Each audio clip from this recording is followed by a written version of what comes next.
to the Applied Materials Earnings Conference Call. During the presentation, all participants will be in a listen-only mode. Afterwards, you will be invited to participate in a question-and-answer session.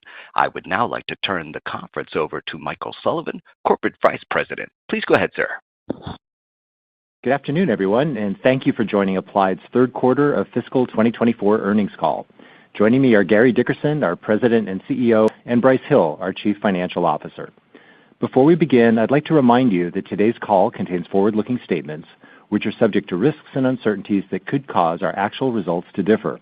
Information concerning the risks and uncertainties is contained in Applied's most recent Form 10-Q filing with the SEC. Today's call also includes non-GAAP financial measures. Reconciliations to GAAP measures are found in today's earnings press release and in our quarterly earnings materials, which are available on our website at ir.appliedmaterials.com. And with that introduction, I'd like to turn the call over to Gary Dickerson. Thanks, Mike. With record revenues in our third quarter and earnings toward the high end of our guided range, Applied Materials continues to deliver strong results in 2024. Secular trends are growing our available market, and our unique and connected portfolio of capabilities, products, and services positions us to outperform the industry over the longer term. At our recent investor event at SEMICON West, leaders from our semiconductor business shared their perspective on the powerful, multi-decade technology trends driving the industry forward and explained the role Applied is playing to enable the next generations of semiconductor technology. In today's call, I will summarize some of the key themes we talked about at that event, including how advancing energy-efficient computing performance is critical to deploying AI at scale, why the energy-efficient computing roadmap is increasingly enabled by materials engineering and Applied Materials, and how we're working in new ways to accelerate this complex roadmap and create new growth opportunities for Applied. Semiconductors provide the foundation for tectonic shifts in technology that will reshape the global economy over the next several decades, including AI, IoT, robotics, electric and autonomous vehicles, and clean energy. These multi-trillion-dollar global inflections are increasing demand for chips and driving the need for significant advances in semiconductor technology. The biggest tectonic shift of all is AI, and the race for AI leadership will, in large part, be determined by which companies in the semiconductor industry are first to deliver substantial improvements in energy-efficient compute performance. In our discussions with leading AI companies, they are telling us that reducing power per operation is now more important than increasing operations per second. They are also talking about the need to drive a 10,000 times improvement in performance per watt over the next 15 years. Evolutionary innovation is insufficient to deliver improvements of this magnitude, and we're seeing the emergence of a new industry playbook made up of major device architecture inflections in logic, memory, and advanced packaging. These device architecture inflections are increasingly enabled by materials science and materials engineering, where Applied is the clear market and technology leader. For AI, the advanced chips in the data center used for training AI models are built upon four critical categories of semiconductor technology: leading-edge logic, high-performance DRAM, high-bandwidth memory enabled by die stacking technology, and advanced packaging to connect the logic and memory chips together in a single integrated package. In leading-edge logic, key device inflections in both transistor and interconnect are currently moving from chip makers' R&D pilot lines to high-volume production. The transition from FinFET to gate-all-around transistors grows Applied's available market for the transistor module from around $6 billion to approximately $7 billion for every 100,000 wafer starts per month of capacity. We also expect to gain share through the gate-all-around transition, and we're on track to capture more than 50% of the process equipment spending for the transistor fabrication steps. For the interconnect module, our available market is also about $6 billion for every 100,000 wafer starts per month. We forecast this will also grow by about $1 billion with the implementation of backside power delivery, and we expect to win more than 50% of the applications we address in interconnect when backside power ramps in volume manufacturing. In DRAM, we've also established clear leadership in process equipment and are in a great position for future growth. Over the past decade, we've grown our market share in DRAM by around 10 points. As DRAM plays a critical role in energy-efficient computing performance, there's a huge focus on advancing the roadmap. The next major DRAM inflection from 6F squared to 4F squared, or vertical transistor architectures, is materials enabled, and we expect our market opportunity to grow by approximately 10% to around $6.5 billion for each 100,000 wafer starts per month of capacity. We also expect to increase our share based on our position to enable the 4F squared inflection. In addition, we believe the subsequent transition to 3D DRAM will grow our addressable market by an incremental 15%, further compounding Applied's opportunity. In the die stacking technologies that enable high bandwidth memory, we also have strong leadership positions, both in microbump and through silicon via. We have seen demand for high bandwidth memory accelerating in 2024 and expect to generate more than $600 million of HBM packaging revenue this year, which is approximately 6 times 2023. Overall, including HBM, we expect revenue from our advanced packaging product portfolio to grow to approximately $1.7 billion in 2024. We believe this business can double in size over the next several years as heterogeneous integration is more widely adopted and we introduce new solutions that grow our addressable market. Advanced logic, high-performance DRAM, high-bandwidth memory, and advanced packaging are all great examples of how future device architecture inflections are increasingly enabled by materials engineering.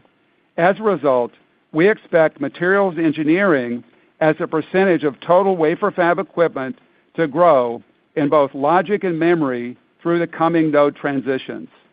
At the same time, thanks to our inflection-focused approach to R&D and the strong positions we've established at these future device architecture inflections, we expect to capture more of the expanded opportunities we serve. The value of bringing next-generation semiconductor technology to market faster has never been greater.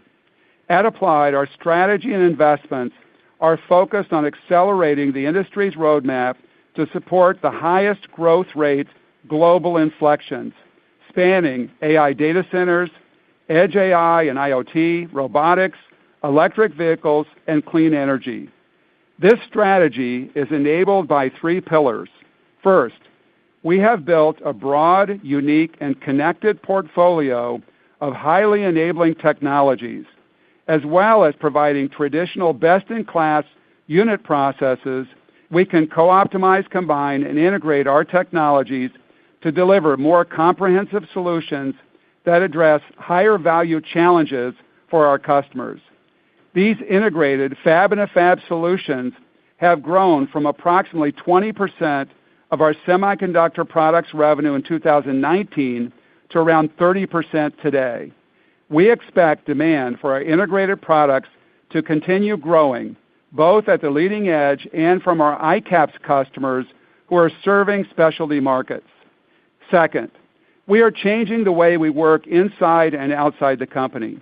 Over the past 5 years, we have built new capabilities and dedicated teams focused on module integration, device design and simulation, data analytics and AI, advanced packaging, and ICAPS. At the same time, we are driving earlier, deeper, and more extensive collaboration with our customers and partners to win the device architecture inflection races accelerate mutual success rates, and increase investment efficiencies. To further support these collaborative partnerships, we will build out our global EPIC platform over the next several years, which is specifically designed for high-velocity innovation and commercialization of next-generation technologies. And third, we are helping customers transfer new technology into high-volume manufacturing faster and then optimize performance, yield, output, and cost in their factory operations. This is supporting double-digit growth in services, with a high percentage of our service revenue coming from subscriptions in the form of long-term agreements. Overall, AGS delivered another record quarter, which is their 20th consecutive quarter of year-on-year growth. Before I hand over to Brice, I'll quickly summarize. Applied Materials is delivering record results in 2024, and we're in a great position to benefit from secular growth trends over the longer term. Semiconductors are the foundation for tectonic shifts in technology, which will reshape the global economy over the next several decades. This is driving increasing demand for chips, as well as the need for significant advances in semiconductor innovation. The race for AI leadership depends on delivering significant improvements in energy-efficient compute performance in the range of 10,000 times over the next 15 years. The need for more energy-efficient compute is driving major device architecture inflections within the semiconductor roadmap that are enabled by materials engineering and applied materials innovations. This expands our served market and is accretive to our share. And the increasingly complex industry roadmap creates new collaboration and growth opportunities for Applied, enabled by our broad, unique, and connected portfolio of capabilities, products, and services. Finally, as you may be aware, Mike Sullivan will be retiring at the end of this calendar year and handing the reins to Liz Morali, who recently joined Applied as our new head of investor relations. I would like to say a huge thank you to Mike for his many contributions to the success of our company and congratulate him on an outstanding career. Now, over to Brice. Thank you, Gary. And I'd like to thank our teams for their strong execution this quarter, which enabled us to deliver record revenue, improved operational performance, and healthy gross margin. Today, I'll summarize the market environment, discuss our Q3 performance, and share our Q4 outlook. As Gary mentioned, Mike Sullivan plans to retire from Applied at the end of this calendar year. Liz Morali has joined Applied as our new Vice President of Investor Relations. Mike and Liz are working on a smooth handoff of the IR function beginning with our November earnings call. I hope you'll join Gary and me in congratulating Mike on his extraordinary career and leadership and welcoming Liz to Applied Materials. Beginning with the business environment, our revenue in Q3 as well as our outlook for Q4 reflect the industry's focus on the major inflections Gary highlighted earlier. We are seeing particularly strong pull related to AI and data center computing.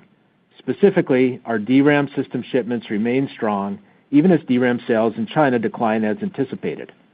Adoption of high bandwidth memory and other forms of advanced packaging continues to grow.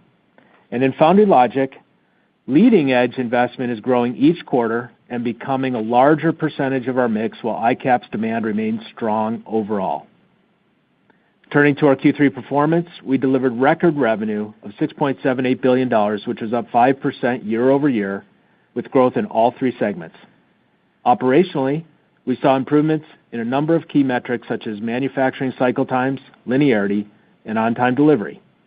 These improvements give me confidence that we are preparing the company to more efficiently support the growth we are forecasting in the years ahead. The strong operational performance helped us deliver non-GAAP gross margin of 47.4%, which is up 100 basis points year over year. Non-GAAP operating expenses of $1.26 billion were up 8% year over year, and over 70% of the increase was driven by R&D programs aimed at the technology inflections Gary described. Non-GAAP EPS of $2.12 was up 12% year over year and 1 cent below our highest EPS quarter ever. Turning to cash flows and profit distributions in Q3, we generated nearly $2.4 billion in operating cash flow and over $2 billion in free cash flow. We distributed nearly $1.2 billion to shareholders, including the first 40-cent per share dividend and $861 million in stock buybacks. Turning to the segments, semiconductor system sales were $4.92 billion in Q3, up 5% year over year. Segment non-GAAP operating margin was 35%, up 130 basis points year over year. From a device perspective, our DRAM sales grew nearly 50% year over year to $1.16 billion. Our DRAM sales in China declined sequentially as we anticipated, and this contributed to our company revenue in China declining by 11 percentage points sequentially to 32%, which is in line with our longer-term average inclusive of semi-systems, AGS, and display. Our NAND memory sales grew 10% year over year to $203 million. Our foundry logic sales were down 4% year over year to $3.56 billion. Leading-edge foundry logic demand was lower year over year, but continued to strengthen on a sequential basis. We continue to expect to generate more than $2.5 billion in system revenue from gate-all-around nodes this calendar year, with the potential to more than double next year. Our ICAPS business remains strong overall, with pockets of weakness in the auto and industrial end markets. Longer term, we expect the ICAPS market to remain around half the foundry logic market as major inflections in IoT, autonomous and electric vehicles, and the global energy transformation are expected to drive mid to high single-digit through-cycle growth in ICAPS semiconductors well into the future. We are investing in new products to compete in more areas of the ICAPS semiconductor and packaging ecosystem.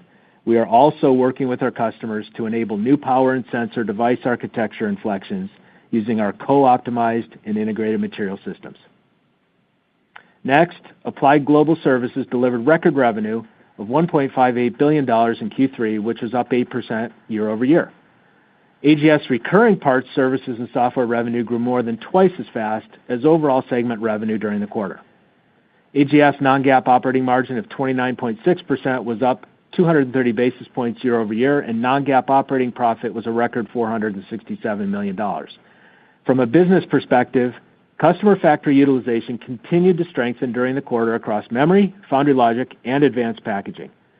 Our leading indicators of future AGS growth remain positive. Our installed base of systems and chambers increased 7% year over year, and our average revenue per unit increased even more. Our average subscription agreement length increased to 2.8 years, and the renewal rate was above 90%. We continue to expect AGS to grow at a low double-digit rate over the long term. As a reminder, the consistency of our profitable growth in services gives us confidence in our ability to continue to increase our dividend per share. In fact, over the past 10 years, we have increased the dividend per share at a compound annual growth rate of approximately 15%. Moving to display, Q3 revenue of $251 million was up 7% year over year, and segment non-GAAP operating margin was 6.4%. While LCD equipment spending remains low, we are becoming more confident that the OLED technology found in smartphones will be adopted in notebook PCs and tablets, whose larger screen sizes will require a significant increase in capital investments. Applied has built a leadership position in deposition and e-beam metrology technologies for the display industry, and we are well positioned to enable our customers to convert the notebook PC and tablet markets to OLED technology over the coming years. Now, I'll share our guidance for Q4. We expect company revenue of $6.93 billion, plus or minus $400 million, and non-GAAP EPS of $2.18, plus or minus 18 cents, both up 3% year over year at the midpoint. Within this outlook, we expect semi-systems revenue of around $5.1 billion, which is up 4% year over year, AGS revenue of about $1.61 billion, which is up 9% year over year, and display revenue of around $200 million. We expect non-GAAP gross margin to be approximately 47.4% and non-GAAP operating expenses to be around $1.275 billion. Finally, we are modeling a tax rate of 12.5%. Thank you. And now, Mike, let's begin the Q&A. Thanks, Brice. To help us reach as many people as we can, please ask just one question on today's call. If you have another question, please re-queue, and we'll do our best to come back to you later in the session. Operator, let's please begin. Certainly. And just as a reminder for everyone, if you do have a question, please press star 11 on your touch-tone telephone. To remove yourself from the queue, simply press star 11 again. Our first question comes from the line of C.J. Muse from Cantor Fitzgerald. Your question, please. Yeah, good afternoon. Thank you for taking the question. I guess for my question, I was hoping you could speak to how your outlook for WFE in the second half of the year and for all of 2025 has evolved over the last 3 months. Obviously, tremendous strength, anything AI related, but elsewhere, kind of seasonal at best. So I guess first part of the question is, can you share with us how you're thinking about your silicon business in the second half of calendar 24 versus the first half? And then, the early signs that you see today and how that informs kind of your view, both positive and negative, into 2025. Thanks so much. Okay, CJ, thanks for joining the call. I think, what we're seeing in the business today when we look at Q3 and our Q4 outlook, very strong energy around the AI inflections that Gary talked about. So leading edge is accelerating. We highlighted that in the prepared remarks. Our forecast for $2.5 billion of gate-all-around related equipment in this fiscal year, we haven't changed that forecast. That stays the same. And when we think about DRAM and HBM memory, those kind of all go along with this energy we're seeing around the AI inflections and investments in that area. At the same time, our ICAPS business in both Q3 and Q4 remains very strong. We think that's robust. We can dig into that a little bit more during the call. But, if anything, over the last 30 days, you ask us, how we're feeling about the outlook. I would say the ICAPS business continues. It seems like every quarter we sort of raise our expectations with respect to ICAPS. So a lot of energy around leading edge, ICAPS remaining strong, very strong year for DRAM and HBM. Those are kind of the key themes. For 25, we're not giving specific guidance, but we just say we're pretty enthusiastic about gate-all-around and the technologies we've talked about on the leading edge.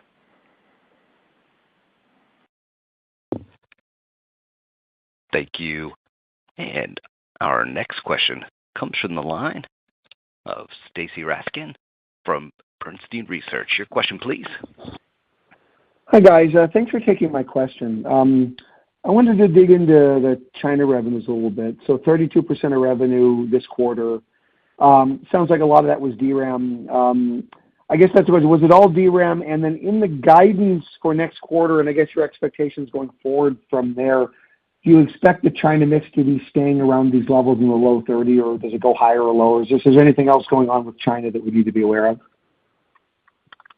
Great. Thanks for joining, Stacy. So, yeah, on the 32%, I'll shift your perspective on that just a little bit. So the 32% is almost no DRAM to China. So you've got it right. Our business mix to China declined to 32%. And if I think back in time, just to remind everybody, if we go just over a year back, it was, like 17% mix to China. We were having supply chain issues, so it was very low at that point. In the last 3 quarters, we bounced up to the mid-40s.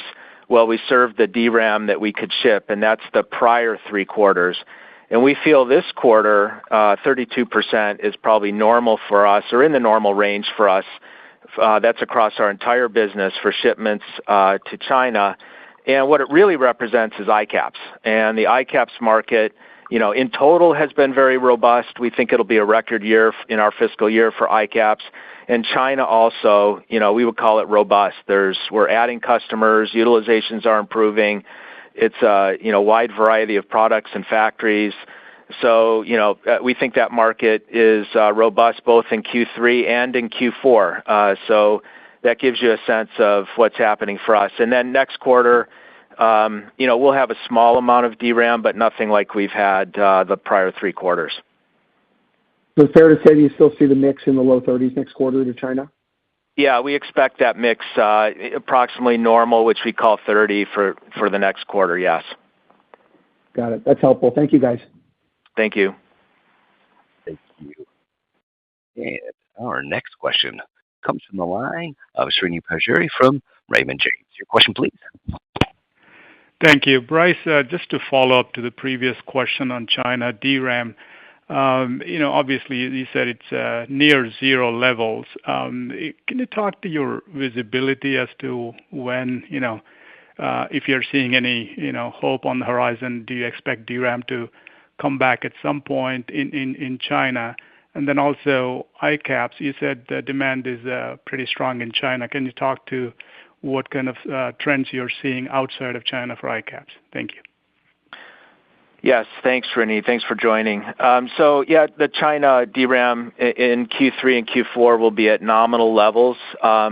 We have speculated you may see new investments in DRAM there. I don't have any comments to make on that specifically for the roadmap, but I would say that DRAM globally is very strong. Should be a very, very strong year for DRAM. Of course, that includes some of that China volume, but we think that goes along with the mix to HBM, and utilizations in DRAM have improved, and there's a lot of energy around the high bandwidth memory for the leading edge systems. And then on the ICAP side, no surprise here for probably anybody. We expect the edge technologies that we describe as ICAPS to grow mid to high single digits over time. And that's driven by the inflections that we talk about, which is, clean energy, renewable power, electrification, those sorts of AI edge sensors, all those sorts of usages. So mid to high single digits is our view long term. And when we look at China for both Q3 and Q4 and the entire ICAPS business, I said before, it's probably going to be a record for us in our fiscal year. And, it's not just China. We've had other regions grow during this quarter. Got it. Thanks, Bryce. Thank you. And our next question comes from the line of Vivek Arya from Bank of America Securities. Your question, please. Thanks for taking my question. I'm curious if we should bake in the impact of any CapEx cuts that were announced recently at Intel. What does that imply for just the overall WFE market for the remainder of the year and into next year? From your comments, it doesn't seem like it's having a big impact. Is the assumption that whatever CapEx is being cut there is being increased somewhere else, or just what are the puts and takes? Because it is a fairly sizable CapEx cut, which they are saying is more WFE in terms of the mix. Yes, thanks for joining, Vivek. Our outlook, we're not changing our outlook. We're still saying $2.5 billion on the leading edge for gate-all-around in this fiscal year. And when we think about next year, we have every quarter accelerating this year in the leading edge, and we think that's being driven by a lot of the excitement around AI and AI data center. So we get, as I think we get regular updates from our customers, and our outlook that we've just given for Q4 is up to date with all of our customers. So I think we tend to think of the market as a macro level. Customers update us all the time, but no real change to our view for leading edge looking forward. Thank you. Thank you. And our next question comes from the line of Chris Caso from Wolfe Research. Your question, please. Yes, thank you. Good evening.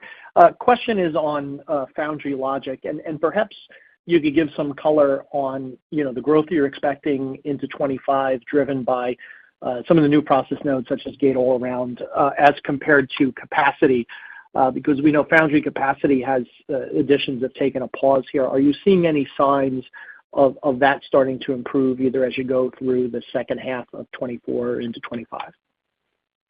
Yes, thanks, Chris, and thanks for joining. When we think about leading logic, actually I'll make a comment for utilizations. We've seen utilizations improve in every single end market this quarter, and our expectation is for that to continue next quarter. So, DRAM, NAND, ICAPS, and leading edge.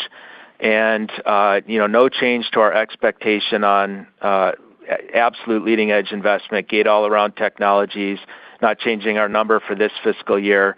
And we do think it's a harbinger for, acceleration next year as we look forward.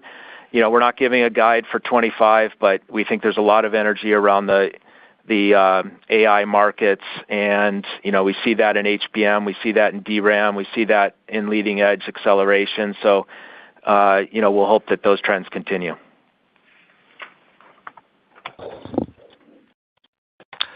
Thank you.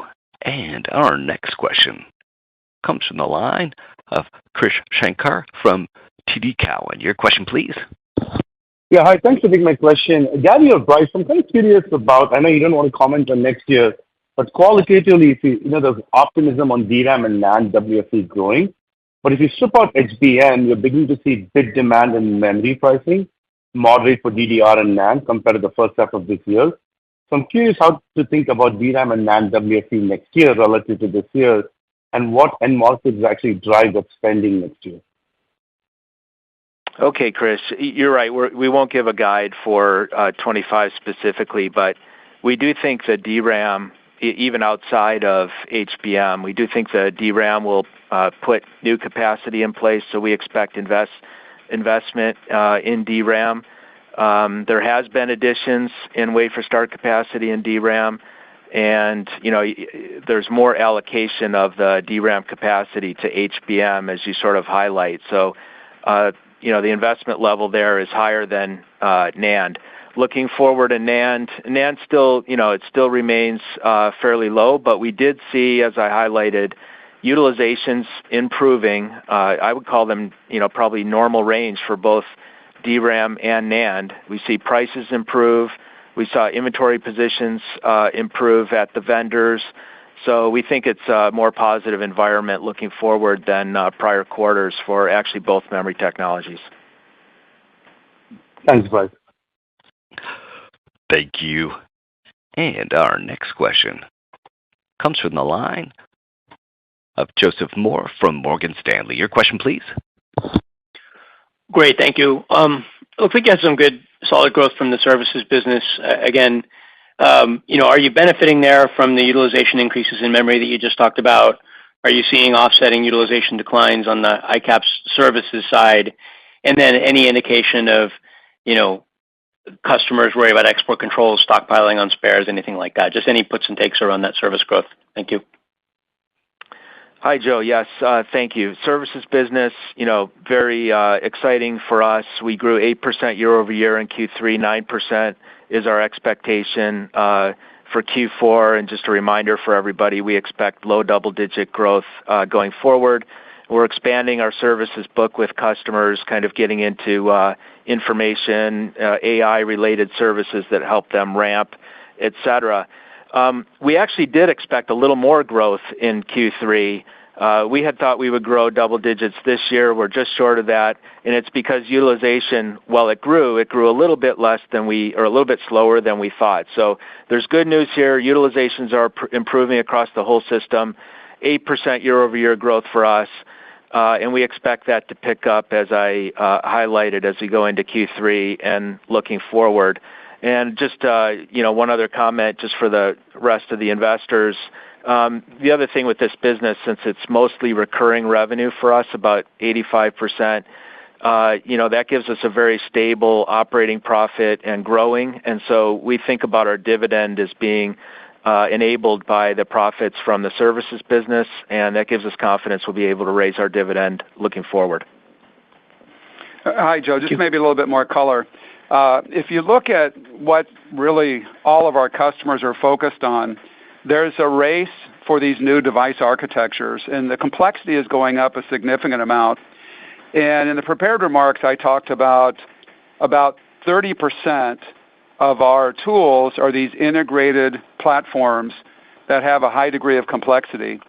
So, as these customers are racing to bring these new devices, complex devices to market, and also we're shipping more and more of these integrated platforms with multiple technologies, that also gives us a really good tailwind. Thank you. Thank you.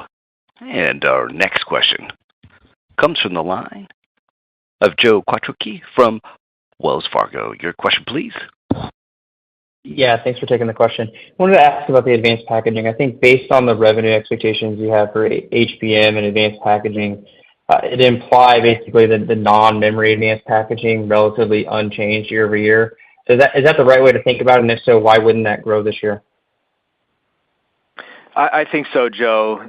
In our forecast, we highlighted that advanced packaging was $1.1 billion last year, should grow to $1.7 billion this year, and we highlighted that $600 million of the growth would come from HBM-related equipment. So I think you're thinking about it right. It was probably stable this year with HBM, high bandwidth memory, driving the growth in that area. And again, we would point back to the energy around high-performance systems and sort of the race Gary talks about to develop systems optimized for the AI workload. So there's a lot of energy there at this point. And then just the last thing is we have highlighted that total packaging business, sort of to your point, $1.7 billion. We think it has the opportunity to double over several years looking forward, given the energy around advanced packaging technology. So we'll keep investing there. Thank you. And our next question comes from the line of Toshiya Hari from Goldman Sachs. Your question, please. Hi. Thank you so much for taking the question. I was hoping you could speak to gross margins and how you're thinking about profitability going forward, the puts and takes, Brice. And Gary, you talked about complexity growing and how things like IMS contributing toward 30% of your business and that number growing over time. I would think your ability to price would improve going forward. What am I missing in terms of, again, the puts and takes as it pertains to gross margins? Thank you. Okay, thank you, Toshiya. I'll start on that. So 47.4% gross margin for us in the quarter. We're actually very pleased with our performance in cost and pricing this quarter. And I'll just highlight, as our mix to China, which are generally smaller customers, declined during the quarter to 32%. That gave us some headwinds on the gross margin side.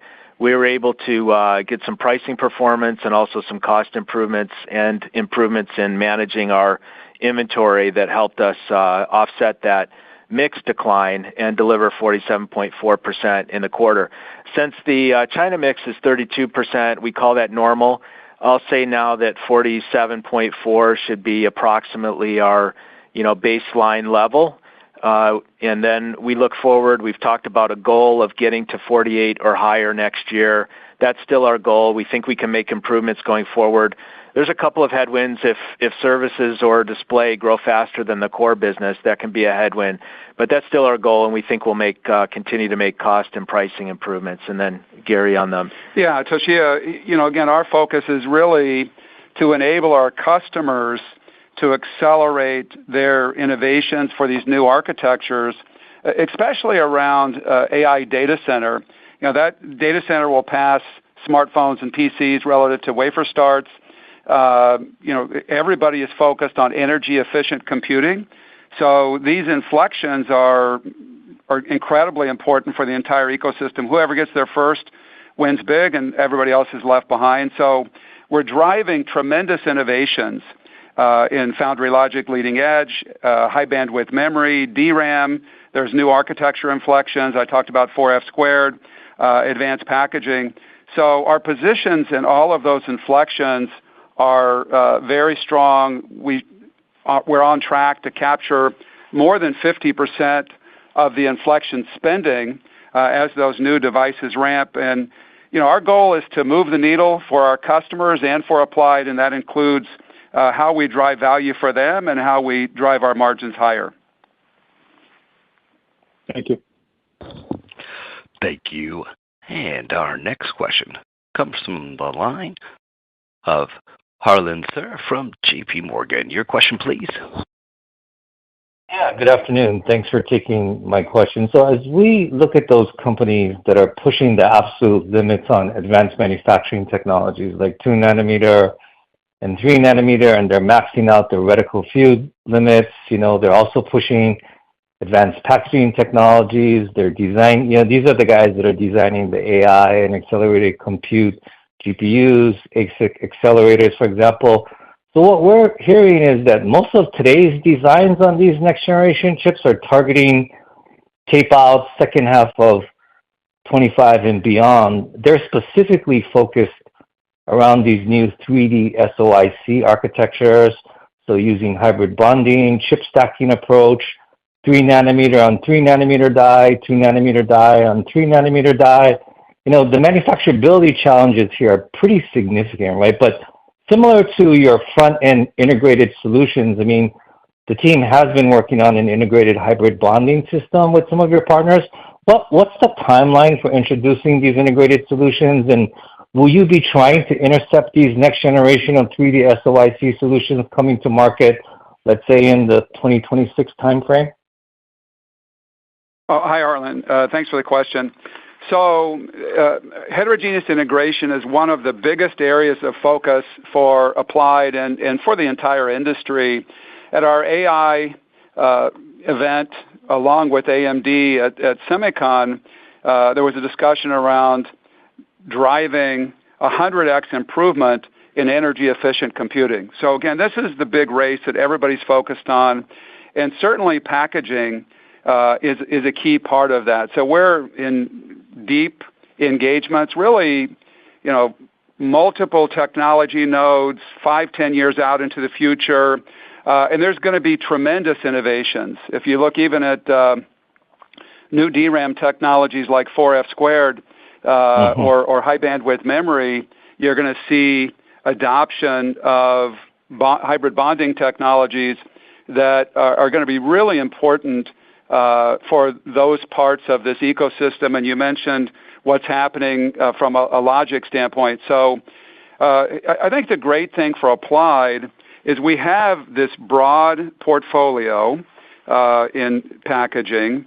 We have, as you mentioned, the hybrid bonding, digital lithography. Yep. We have other new technologies in the pipeline that even expand our portfolio further. We have an advanced full-flow packaging lab in Singapore where we're driving co-innovation with our customers to accelerate those architecture inflections. So I think this is going to be one of the most exciting segments of the market going forward. We're at about $1.7 billion today. We've talked about doubling the packaging revenue over the next few years, and I think it's going to keep going from there. Again, this is a really key part of the industry drive for energy-efficient computing. Thank you, Gary. Thank you. And our next question comes from the line of Charles Shi from Needham & Company. Your question, please. Hey, good afternoon. I want to follow up on the China question. Looks like your China revenue has well passed the peak around almost a $3 billion per quarter level. Now it's down to like in the low $2 billion. And based on the commentary, sounds like you are still expecting roughly 40%-ish of the China revenue growth year-on-year. But should the current dollar revenue level sustains into this year? I'm just hoping if you could give us any color, because that would imply the China revenue probably is going down year-on-year, roughly 15-20% next year. I know you're not guiding, but that would be the conclusion I draw from all the commentary you provided. Plus, I do want to get a little bit more insights. But if I compare the China revenue performance of Applied Materials with some of your process control peers like KLA, they were expecting China to be flat into the second half, but you're obviously seeing a half-over-half decline. Since you have the PDC business, and I was hoping you definitely will have some insights into what drives the dispersion there. Thank you.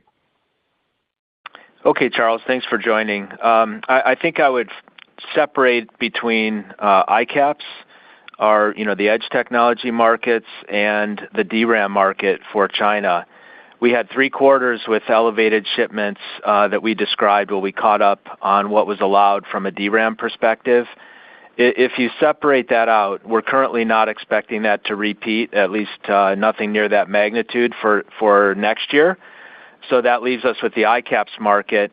And what we expect in the ICAPS market, our Q3 and Q4 and all of this year has been very strong in ICAPS. When we look at China in particular, utilizations are improving. We're adding customers. We've got a large number of factory projects that are building out. So if you strip out, your estimate for those extraordinary DRAM shipments the last 3 quarters, our expectation over time is that the ICAPS market will grow. We say mid to high single digits. We don't make a call for next year, but we would expect growth over time. Thank you. And our next question comes from the line of Brian Chin from Stifel. Your question, please. Hi there. Good afternoon. Thanks for letting us ask a question. So if I look at the past 3 years, past 3 10Ks, TSMC was your largest customer, but they weren't 10% in either the April or January quarters. Taiwan as a geography was a little higher this quarter. Did TSMC cross the 10% threshold in fiscal 3Q? And then even bigger picture, this overall pattern would seem to suggest a pretty favorable year-over-year compare moving into 2025 when you think about the type of spending, gate all around and expansions being discussed. And so just kind of wanted to get maybe your view on that. Yes. TSMC was a 10% customer in Q3. And, we think obviously they're a large part of that leading edge investment when we think about the gate all around technologies and a lot of the energy being driven there as we look forward. One of the other callers talked about the need for innovation, and Gary talked about the need for innovation on leading edge. There's a lot of energy around that. We see acceleration each quarter of this year on leading edge, and really haven't changed our outlook as we've moved through the year. Okay, thank you. Thank you.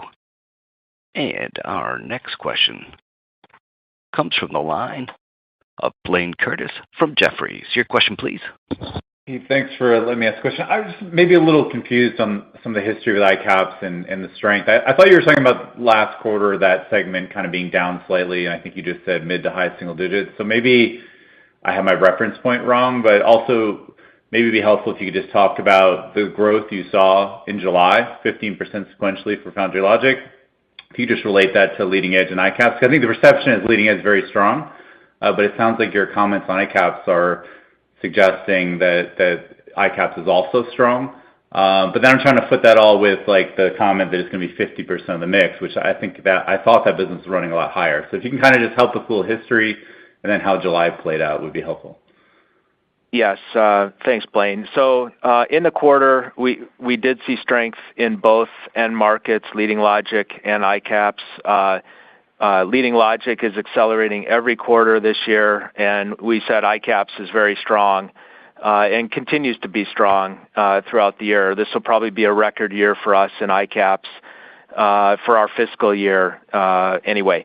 And so, leading logic is accelerating based on, the gate all around investments and the AI trends that we're talking about. And then ICAPS, we put the mid to high single digits was a longer term forecast. We've had utilizations improving, and when we think about that market, we don't give a guide for next year, but we think there will be continued growth in the mid to high single digits as all those different end markets like AI sensors, electrification, autonomous vehicles, renewable energy, all those end markets continue to build out and grow faster than GDP. That's our expectation. Thanks for that. Thank you. And our next question comes from the line of Jed Dorsheimer from William Blair. Your question, please. And as a reminder, if you do have a question, please press star 11 on your telephone. Hey, thanks for taking my question. Just a two-part one on the ICAPS, Gary. So first, in that business, I was just over in some of the fabs, your customers over in Malaysia last week, and it seems like capacity expansion outside of China has started again after some of the EV pressures have shifted to opportunities in power density and data centers. So I'm just wondering if you could comment on that. And then secondly, just as it relates to services for ICAPS, is that the same as on leading edge, or are there nuances in terms of the amount and timing there? Thanks. Oh, hi, Jed. Yeah, so ICAPS, we're very bullish on ICAPS longer term. Bryce talked about kind of mid-high single-digit growth rates in ICAPS over time, growth driven by all of those different segments, IoT, industrial automation, robotics, really edge computing also for AI. We think that's going to be a really strong business. I think many of the people on the call know that over 5 years ago, it's actually April 12th of 2019, we formed our ICAPS group.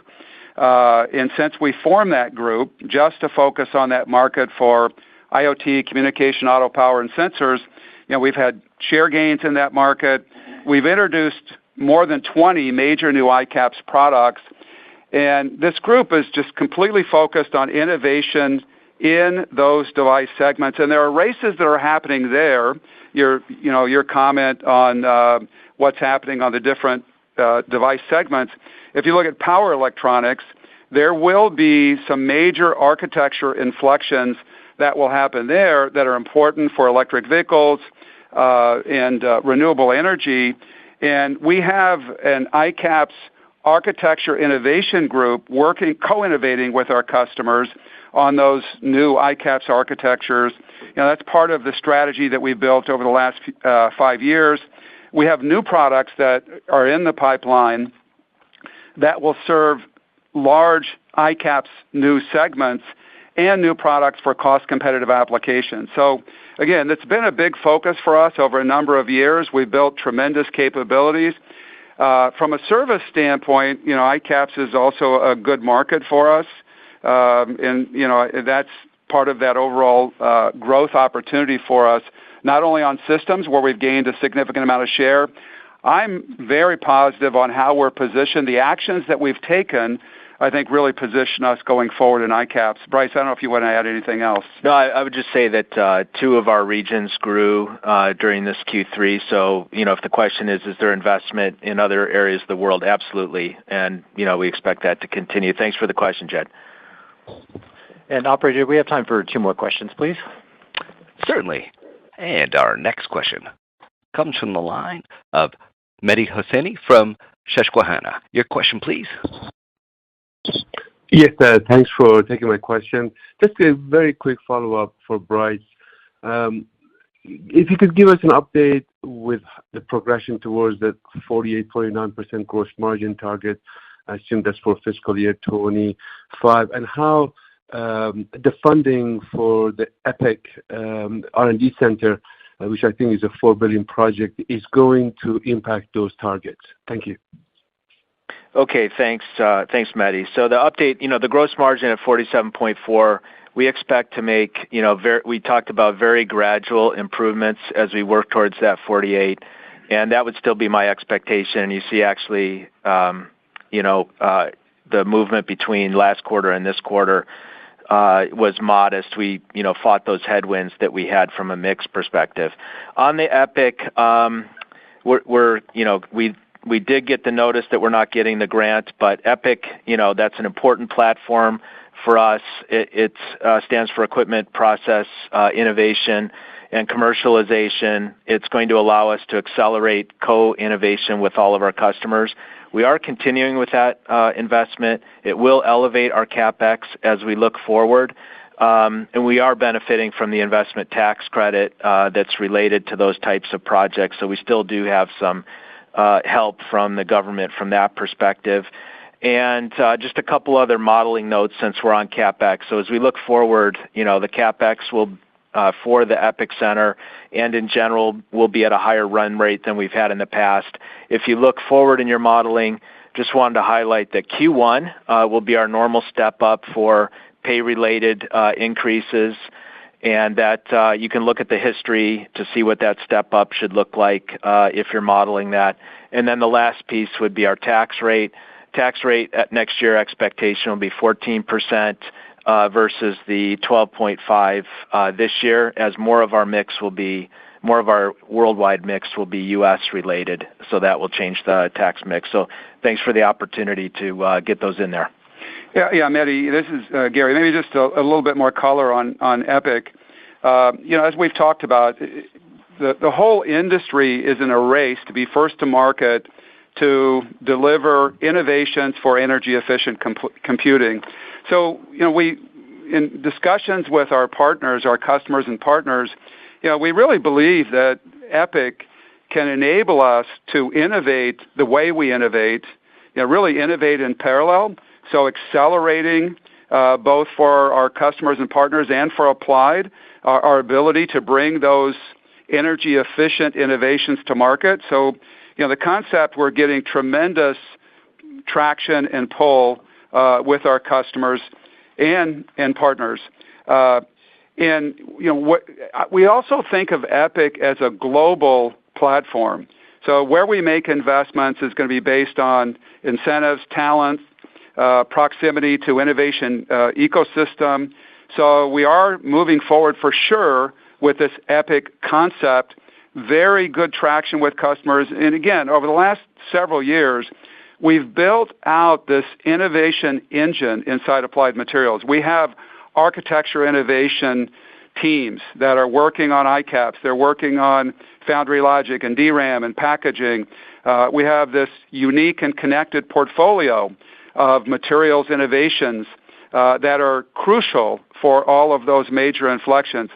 So EPIC is a way for us to innovate the way we innovate, to move all of that in parallel, to accelerate all of these major inflections that are crucial for AI, data center, and all those major tectonic shifts in technology that we talked about earlier. But again, where we invest is going to be based on incentives, talent, and proximity to a local innovation ecosystem. Great. Thanks, Mehdi, for your question. I think we're approaching the end of the hour. So, Bryce, I'm going to go ahead and ask if you have any closing thoughts for us. Okay, thanks, Mike.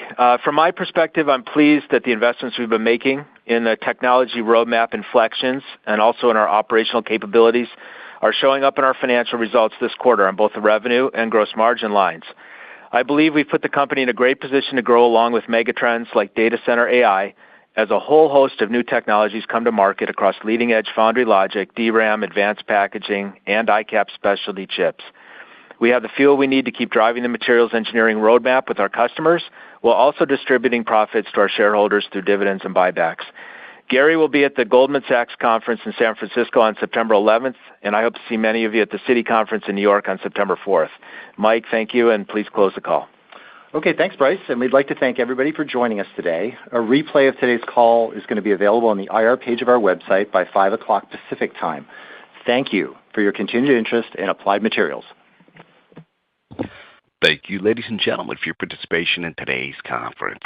This does conclude the program. You may now disconnect. Good day.